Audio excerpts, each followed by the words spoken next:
You didn't think I'd forgotten about this, did you?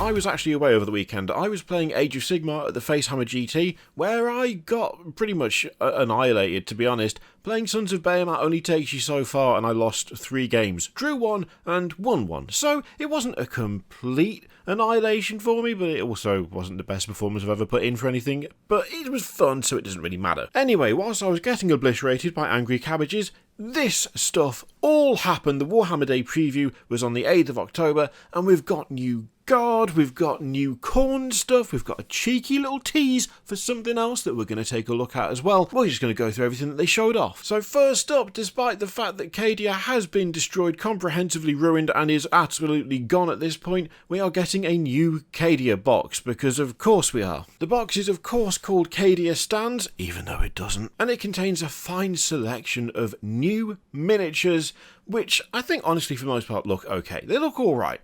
They are definitely more dynamic than the current Guard kit. I'll be honest, I was kind of hoping that the next big Imperial Guard thing that we got, aside from Kasrkin, which everyone wants back, would be a different regiment. I mean, the Cadian squads have only just had that kind of like sort of upgrade sprue, like the extra stuff, the extra special weapons, the additional heads and stuff.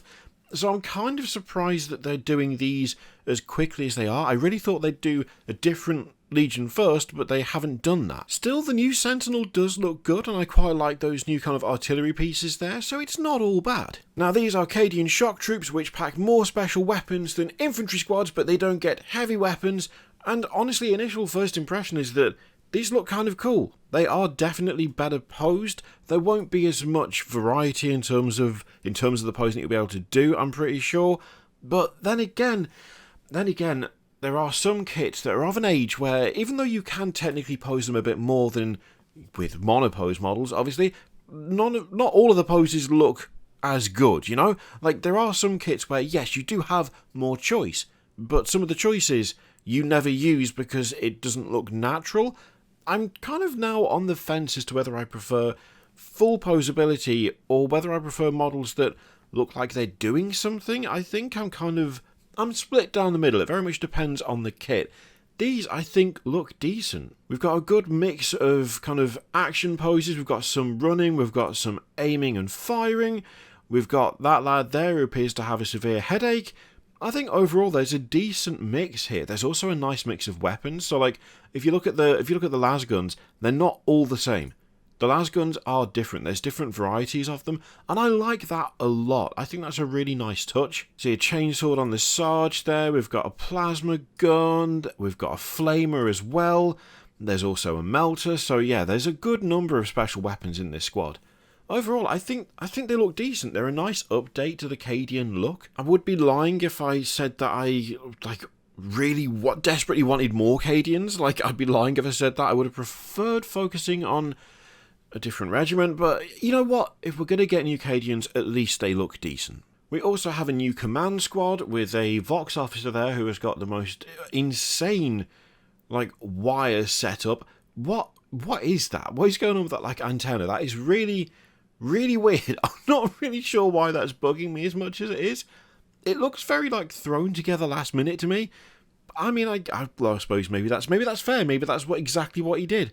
You know, he had to extend the range, get a few coat hangers, stick them together, all good. I'm not a big ham radio person, so that could be absolutely exactly what you see all the time, but I've never seen that before.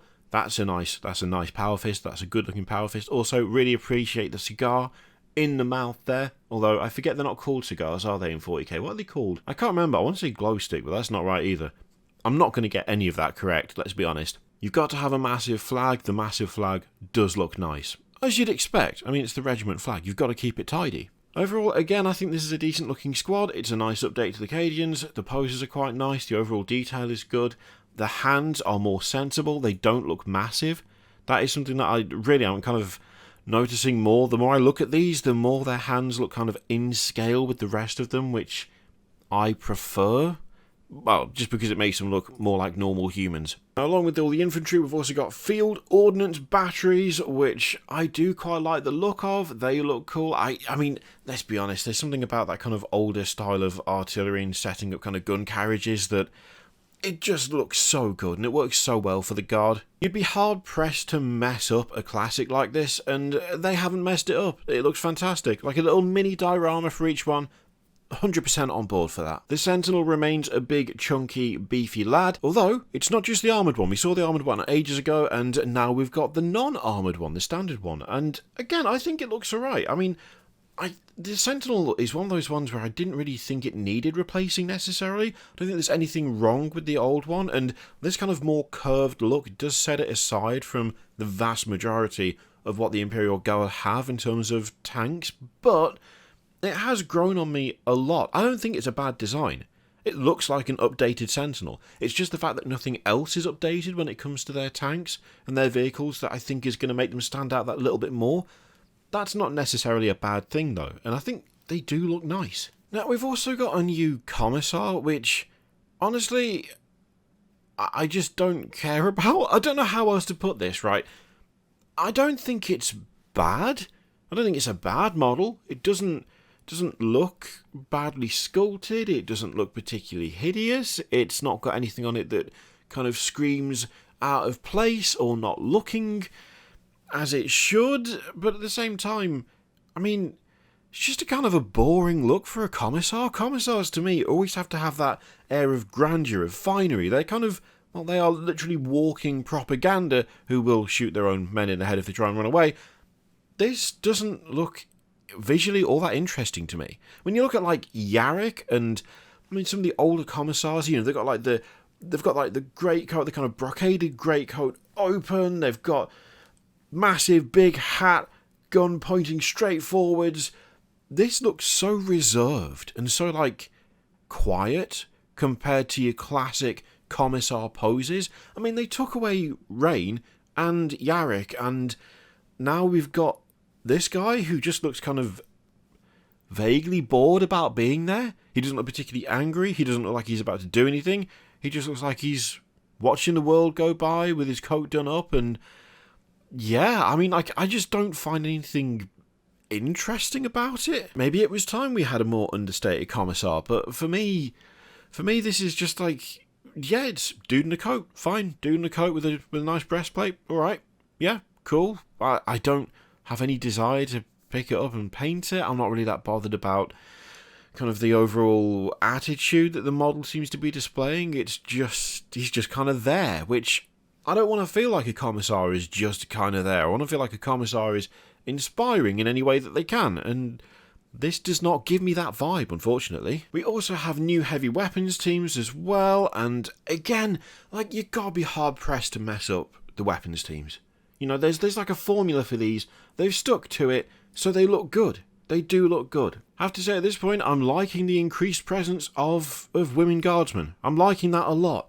They should be there. I've no doubt that in some cesspool Facebook page, someone's already complained about the fact that there's multiple women in these squads and how it shouldn't be allowed, and etc, etc. But the Imperial Guard doesn't care about that. They care if you've got a pulse and you're capable of holding a gun, and that's all they care about. And as such, there's gonna be a bunch of women in the Imperial Guard, and we know that there should be, so there is nothing to complain about here. It looks good, and it fills out the ranks nicely, and makes the Imperial Guard what they are always supposed to be, which is just as many people as you can pick up who are capable of walking for more than 5 meters at a time, and pointing a thing at another thing, and pulling a trigger. Now, it's worth pointing out that whilst they do say the box contains 20 Cadian shock troops, a command squad, a field ordnance battery, and a sentinel, plus a codex they can't show quite yet, these are not the only new miniatures coming for the Astra Militarum. Admittedly, they also showed off more Astra Militarum models later on in the stream, but I'm taking that to mean that there is a bunch of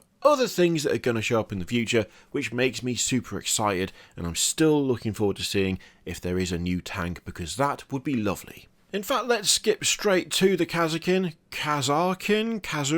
however you want to pronounce it. I'm saying Kasrkin, and if that's wrong, then it can just join the list of all the other things that I've pronounced wrong over the years, which is almost everything that we've talked about.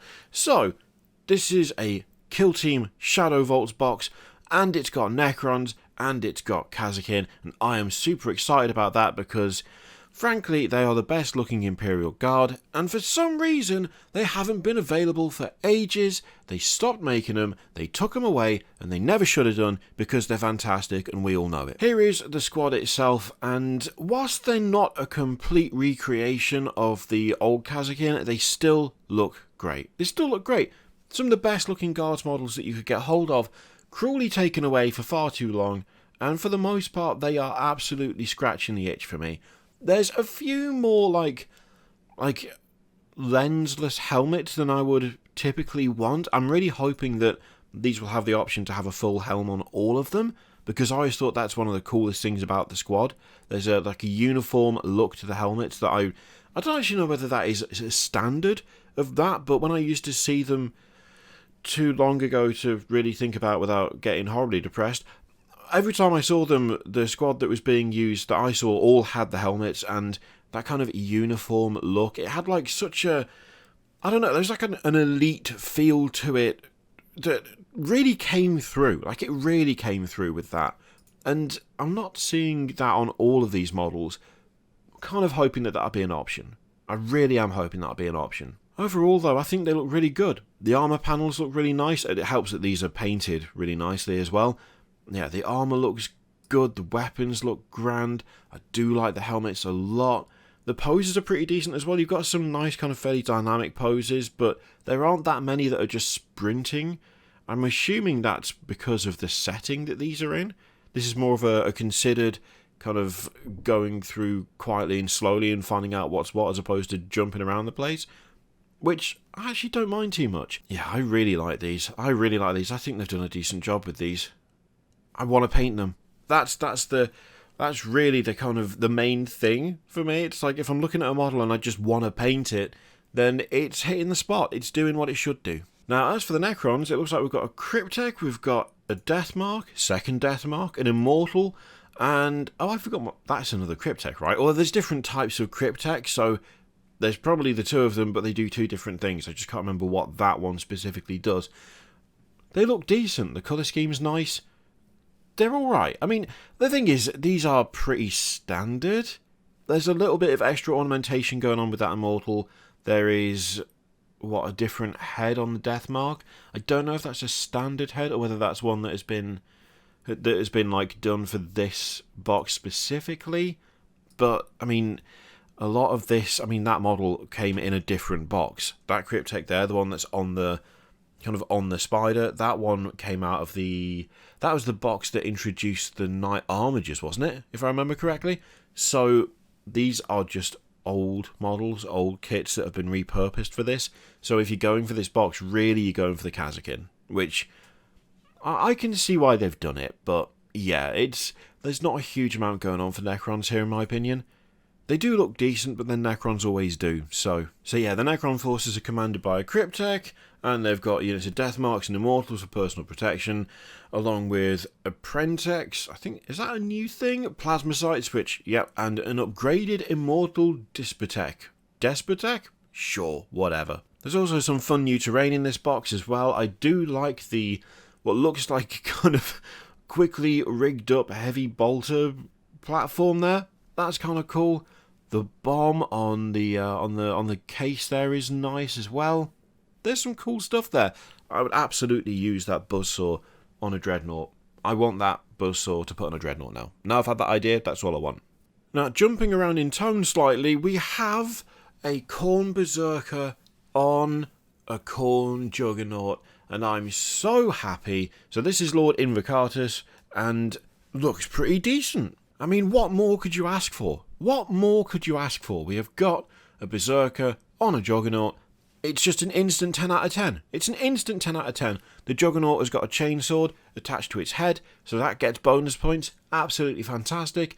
This is basically just bringing back a thing that used to be a thing, and as such, I'm super happy about it.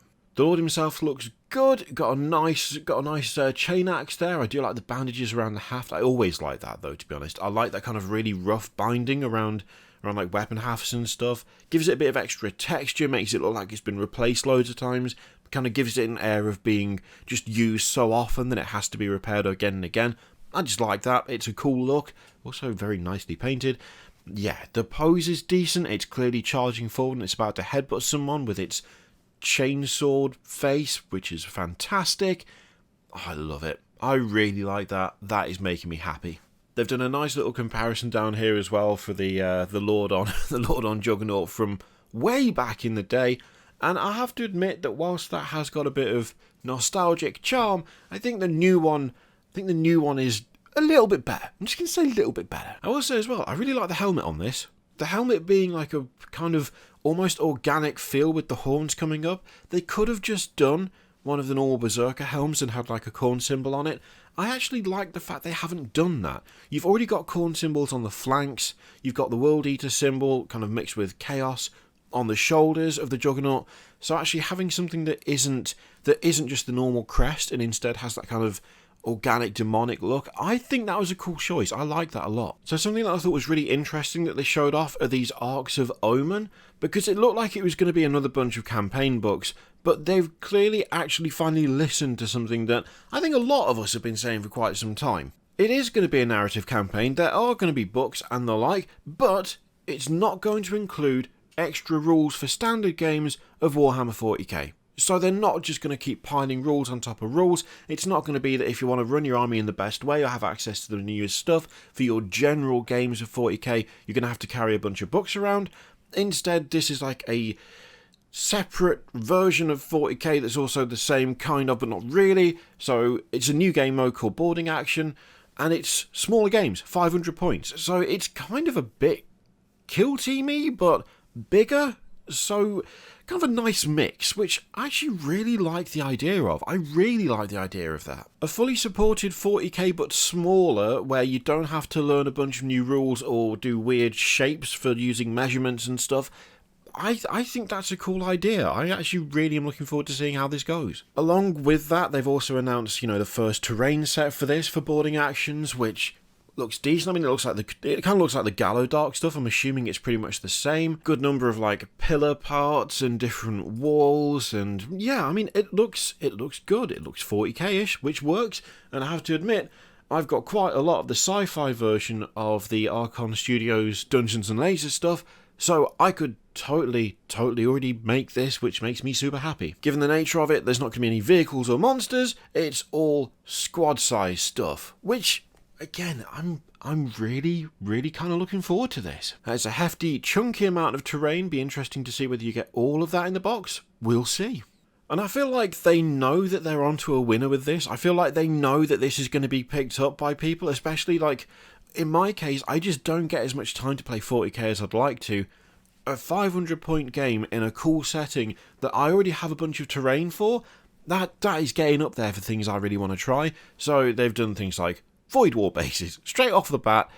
I think they've decided that this is going to do well, and to be honest, I wouldn't be surprised if it did. Finally, though, what we got was a little bit of a cheeky tease. A little bit of a video, which I'll link in the description so you can go and watch it.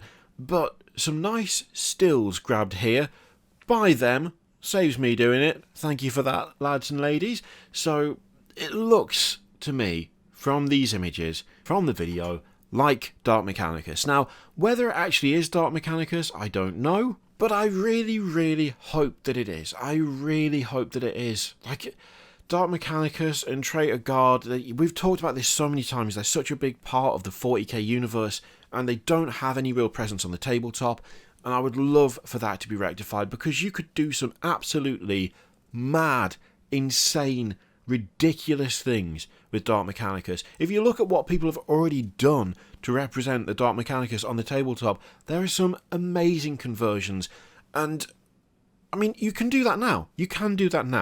But there are plenty of people who don't want to do that. They don't want to sit there and have to cut apart 1,000 kits in order to make the thing they like. They want to be able to buy that stuff. And whilst I love converting kit bashing, and whilst I convert and kit bash almost everything I do, I fully acknowledge that there are plenty of people out there who don't enjoy that side of the hobby. And that's not something that you should be forced to do to play the force that you want to play. So if this is Dark Mechanicus, I will be massively happy with that. That is what was shown off on the Warhammer preview stream celebrating Warhammer Day. Is there anything in there that's tickling your fancy? Are you kind of also looking forward to the idea of the boarding actions? Let me know what you think in the comments down below. In the meantime, feel free to click all the things, Patreon, video, subscribe, all that stuff. Click it if you like, don't click if you don't want to. And as always, there's an affiliate link in the description for Element Games, which you can use to support the channel if you would like. I leave it in your capable hands. Thank you very much for watching. I'll see you next time.